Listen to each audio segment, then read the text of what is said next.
Scumbling is a technique that you can use to create the effect of complex detail by using the shape and the bristles of your brush. Essentially what you're doing is you're depositing tiny patches of paint randomly, and they will create a sense of more complex detail than if you were to just try to paint those details individually. You can see here I've obviously blocked in the painting, and I've got an area under these trees that's in shadow, but it's not a flat colour. Within there are sort of leaves and debris on the floor, so I've mixed up a darker colour and I'm sort of dabbing it around on the surface, allowing some of the underpainting to show through, and just to create patches that will suggest further detail within there. You can see I've just added some of the scumble effects to the leaf areas underneath the trees, and it just, as I say, it just creates that sense of more complexity.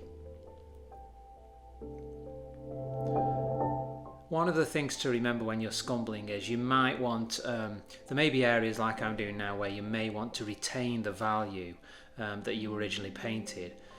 For example, if I was to paint a white, scumble a white in that area that I'm painting now, it would completely destroy the value structure and the sense that that's in shadow. Sometimes, however, you may want to have a sharp contrast. For example, when I come to do the path later, I'm going to have some strong highlights and shadows on the tiny pebbles that are on that path. So I may use the one or two tiny bristles just to dab on small areas of paint to suggest shadows within those pebbles on the path.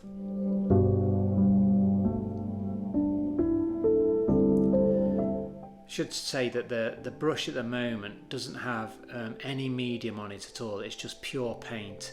The brush is essentially quite dry. If you have too much medium or have the paint too runny, it can end up, you won't get the tiny specks that you want. I'm almost dragging a dry brush across the surface, and it will catch the layers of paint and the little bumps and ridges on the layers of paint beneath.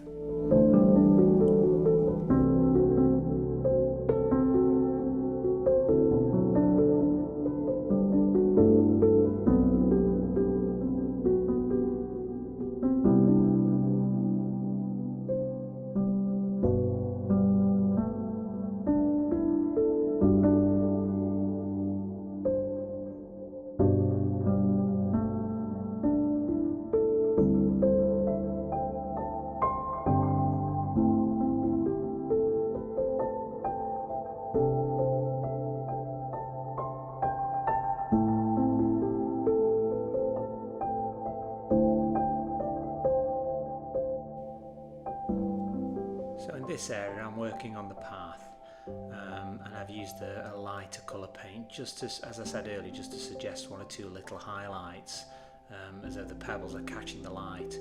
You'll probably see that the brush that I'm using is quite an old brush. The bristles are quite splayed on it. It's not precise in any way, and that's exactly what you're after with this. You don't need a precise brush. In fact, it's often worth keeping some really old brushes just for this kind of effect, because, as I say, you're after the randomness that you get in nature.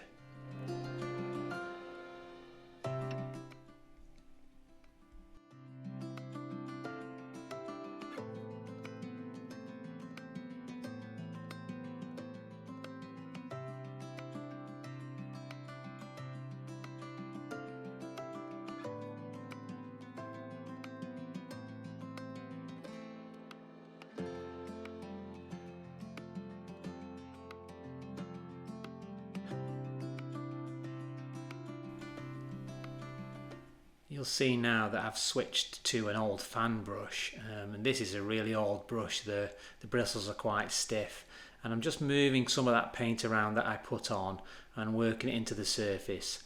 It's quite a slow process. I will build up layers and layers of little patches of paint, and as I say, some of the original underpainting will show through, and you'll just end up developing this sense of complex detail. Just using a fine brush there just to start painting in one or two of the trees that are in the shadows in the background. So I'm not necessarily scumbling here, but then once I've done that, I'll go back into it with those rough brushes just to break up the surface and break up some edges.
Using that fine round pointed brush at the moment just to add one or two patches to suggest that we can see through these leaves in the foreground towards the background, and I'm trying to paint in the leaves that would be on the tree trunk that I've just added. Again, just very random strokes. I'm not sort of following any reference here. I'm just deliberately putting the paint on in random directions. Try to move the brush around in a variety of different directions when you're doing this type of work.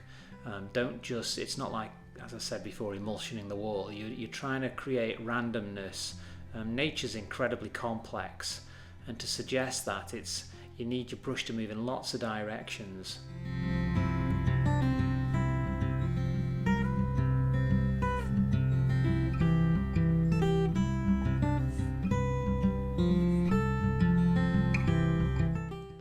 Back onto that area of shadow on the floor. I'm trying to suggest the type of leaf litter that you get in woodlands just by scumbling some of the lighter values in there.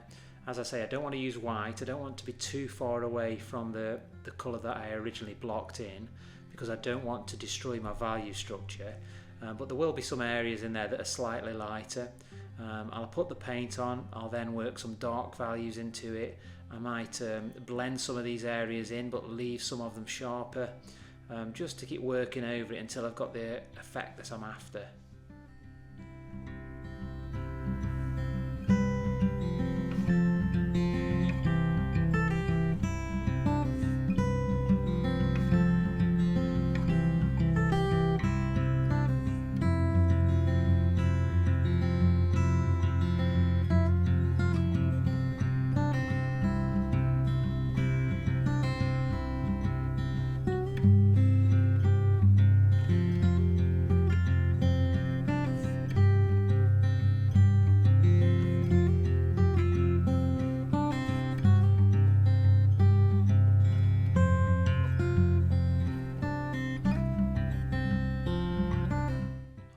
Back with that fan brush again just to soften that paint that I've put on.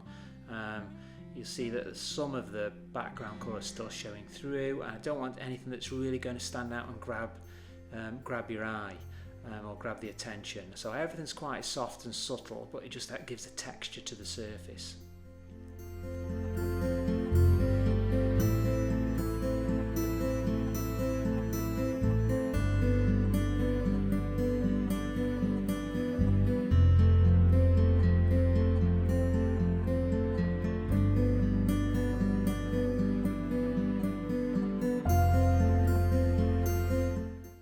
putting a few darker values in, same sort of technique.